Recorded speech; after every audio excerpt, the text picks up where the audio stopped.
I've started.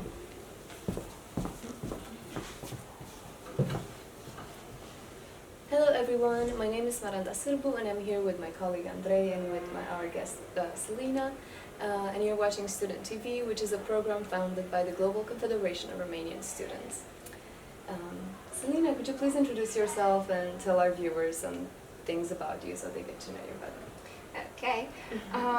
My name is Selena Krivic. I'm Croatian. I've grown up in Serbia. I was born there, and I've been living in Sweden for like 2 weeks now. And I've started my bachelor studies here in Design Plus Change program. And I hope to stay here for the next 3 years and hopefully for master program as well. All right. Can you please tell us, like, why did you choose this, and what was your thought process? Okay, so when I started looking for a bachelor program, I firstly wanted something that's in English. So then I simply went to Bachelor Search Portal, and I went through different programs, and eventually I found this one. And when I saw that it connected sustainability and design, I was simply amazed, and I knew that I had to go for it. So that's the way I found it. And what did you study before? Okay, so I didn't do a bachelor program before. I only did a 1-year online course in graphic design and print design, and I did. I went to secondary medical school, so I have a degree in nursing. Wow, really, you do? Yes. Oh, yeah, okay, wow. How is it? How is that? Did you like it, or? Well, I always knew that I'm going to study a bachelor at least, and I knew that I was going to do a college course. So med school was something temporary for me, and like I wanted an experience. I wanted a work experience before I start college. So that's why I went for nursing, and I was interested in biology and science overall. So I thought maybe I go to medicine afterwards, but after working in healthcare, I decided that's not just my thing. How brutal is it? Well, it's not about brutality. It's just about doing not really one, but doing just similar things every day. And even like in nursing especially, you just have like one routine, one like list of things that you have to do every day. And as a doctor, you also have like a list of patients every day that you have to like deal with, and it doesn't really change. Like for 40 years, you just have that list, and you go through it every day. And how's like working with people? Working with people is always interesting because you can always learn so much. But design is kind of more like 50-50. You're not in contact with people like all the time. You also have some space for yourself and some space to work on your own thoughts. So that's why I opted for it, maybe. Yeah, but it's such a long distance from medicine to design. Because you did graphic design as well. But is it really? Because you're dealing with issues in healthcare, and you're dealing with issues in design. So but in sustainable design especially, both of those issues are related to people. So in sustainable design, we're trying to figure out a way for humanity to be able to live in symbiosis with this planet. Meanwhile, in healthcare, you're trying to help people go through okay, maybe their own issues, but those issues are quite often caused by environmental factors. Yeah. So that's quite connected if you like go deeper in it. Yeah, it's funny because you said you want to live in symbiosis with the planet, and I agree with that. But now we're leaving the planet, and we're gonna go to another one to ruin it too. Maybe. Yeah. The Mars mission is probably gonna happen in our lifetime, but yeah. Definitely. What do you think about that? I mean, what do you think about the fact that this planet is being destroyed by humans and we're trying to help it, but we might not be able to? Well, that's a really tough question.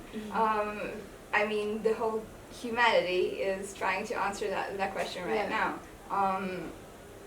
But I don't know. I think that eventually we will either well, my opinion, my prediction is that eventually human life will stop at Earth, and it will probably either just move into space or move into both space and Mars or another planet. So we kind of have that opportunity for a fresh start, both in space and Mars. So I mean, Earth is not so bad. We just have a problem with energy production. If we solve that, it can still be a nice place. You know? it can be a nice place, but you're facing this issue with overpopulation. So I'm not really sure if that will work out. Because overpopulation means that obviously we're doing too good here. So we are bringing the Earth out of balance. Like in general terms, we're bringing the whole ecosystem of Earth out of balance with our presence. So Earth will have to fight us sooner or later, and will have to bring us back in balance. Yeah, it's tough because. Of course, I consider myself to be the apex predator, like in this planet, and it's tough to to renounce that, to try to help organisms without a backbone. Yes, but of course, I mean. I mean, do you hate humans or not really? Because what would you like more, like an Earth without without humans, or how it is today? I think that we're okay. I as a person, firstly, I'm too small to be able to have an opinion. I can just be objective. So when it comes to the faith of humans on Earth, my opinion doesn't really matter. It doesn't matter if I hate humans or not. Personally, I do not hate humans. I'm a humanist, and I'm a human myself. But it's just we have to stick to the facts, because our preferences won't really take us far. Yeah, I'm a human too, I think. Yeah, you think. Probably, yeah. So tell us, what did you do before, and how was your? So you grew up in Croatia. In Serbia. In Serbia. Yeah. So how is Serbia?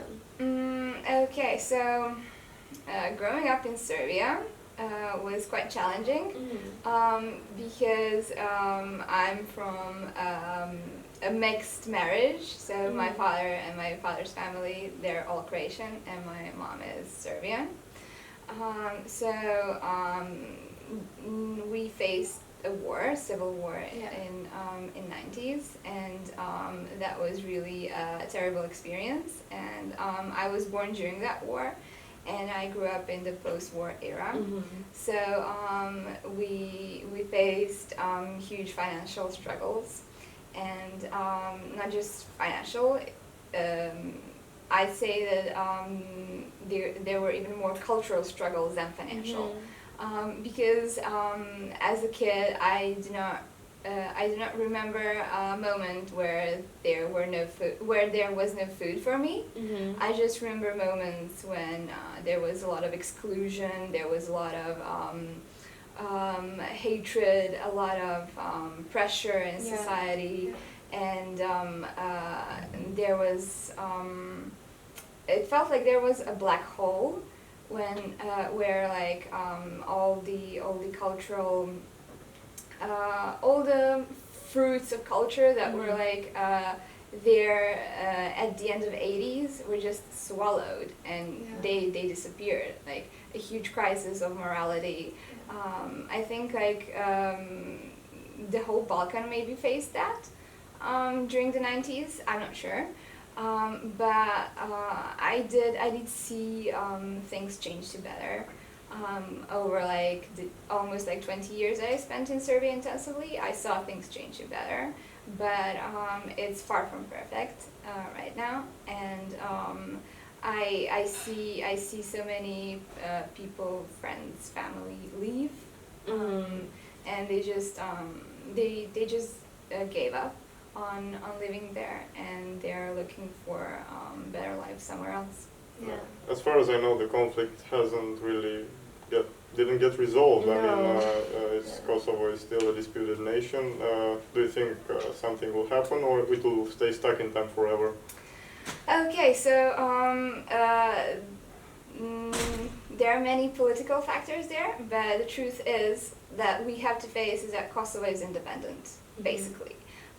It just waits for Serbia to sign the paper, and it's done. I mean, Kosovo is separated, has like separated institutions, and as a person who grew up in Serbia, it's hard to see that. It's hard to see that, and I am partly Serbian. It's hard to see that so many cultural monuments, so many historical sites that are Serbian are being in mercy of another culture. So during the 90s, many monasteries were destroyed.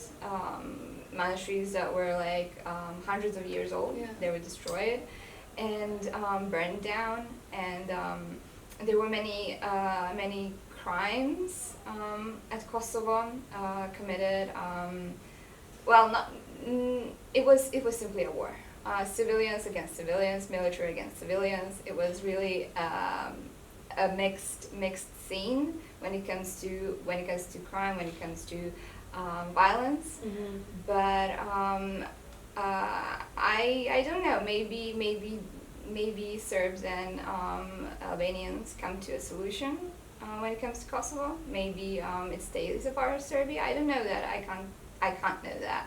But as I can see it right now, I can just see a huge distance between Kosovo and Serbia at the moment. Yeah, all the Serbian people I know, they're very unapologetic about many things. Yeah, the only thing that would work would be like the European Union intervention or like influence, I guess. Well, many sides are trying to influence it, but I don't know. I just hope that people will grow out of it, will grow out of violence, will grow out of conflicts, and the new generation perhaps will find a common language. Yeah. And do you plan to work in Sweden? Maybe. I don't have any plans at the moment. I'm just going to dive into this program and see where it takes me. But perhaps I do stay and work in Sweden. I don't know. Yeah, and what is your first impression? Do you like how the system is here? The system here. Okay, maybe I'm being too used to the German system, and maybe I'm being a too big fan of it, and so I do find this system kind of weird. I love it actually. Really. I don't know. There's different things. It kind of it definitely is too cold. Like the system itself, but the system was created by people. So maybe kind of I can sense some American vibe as well here. But again, I'm just comparing it to the German vibe that I'm used to. So I do sense some American vibe, and it just it's quite different to everything that I'm used to. On the webpage of the university, it says that they model this campus and everything in it from the American campuses. Yeah. So, Really? Yeah. I mean, they're very influenced by the U.S. since a lot of Swedes emigrated to the U.S. a long time ago, and like over 4 million Swedes or something like that. Yeah, I've heard of Yeah. that, but I didn't know this for the fact. Yeah. Okay.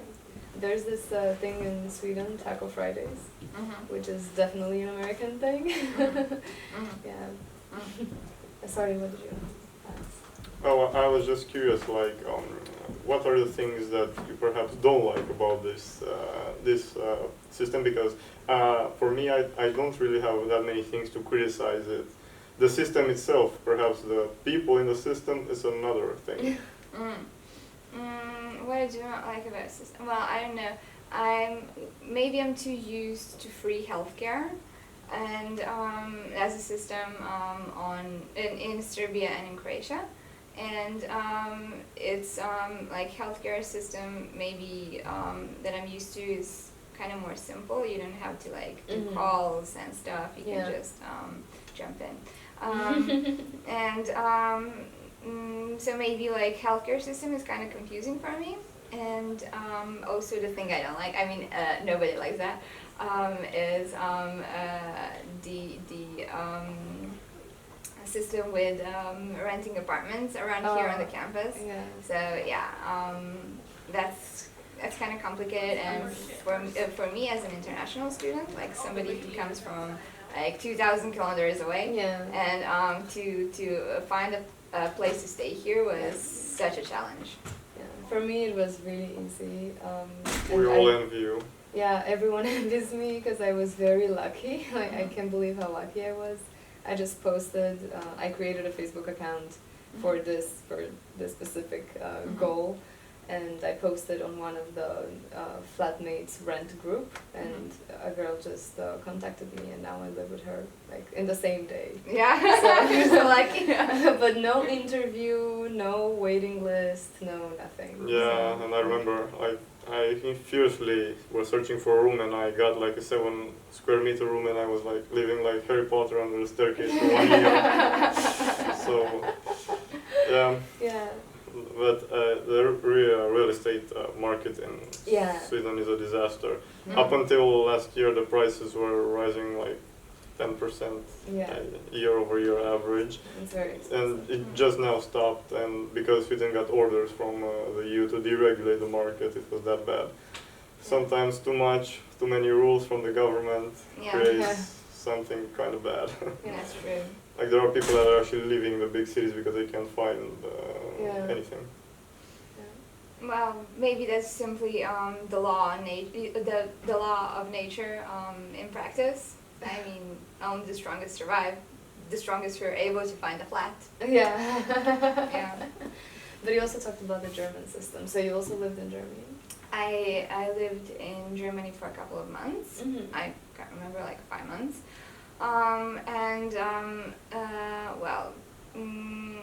What do you exactly want to know about the German system? Well, where did you live in Germany for so long? Okay, I lived in a village at the mountain called Schwarzwald, and So it's in the south.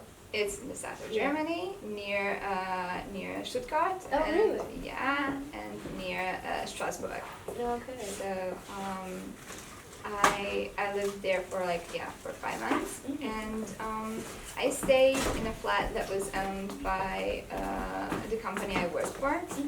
So I worked as a nurse, and I had this flat that was super cheap, and I just sent a few emails to the company, and they just provided me with a flat. It was really simple, and no stress. Everything was on time, punctual. So Yeah. I'm completely satisfied with that. Do you like to have more personal freedom, or do you like